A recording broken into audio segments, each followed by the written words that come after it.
Rakan Pintu.co. Sebanyak 5 orang pendemo revisi Undang-Undang Pilkada di gedung DPRA dibawa oleh aparat kepolisian ke Polresta Banda Aceh untuk dimintai keterangan lebih lanjut. Kombes Pol Fahmi Irwan Ramli mengatakan bahwa mereka dibawa ke Polresta Banda Aceh karena adanya perlawanan dari beberapa pendemo. Itu kan teknis di lapangan ya, namanya di lapangan. Adik-adik itu juga melawan pada saat dibawa.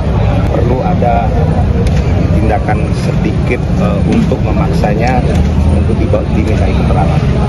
Fahmi menambahkan tindakan penangkapan ini merupakan bagian dari upaya pengamanan di lapangan. Fahmi menyebutkan kelima pendemo tersebut masih dalam proses pemeriksaan untuk sementara. Belum ada informasi lebih lanjut mengenai asal atau identitas mereka.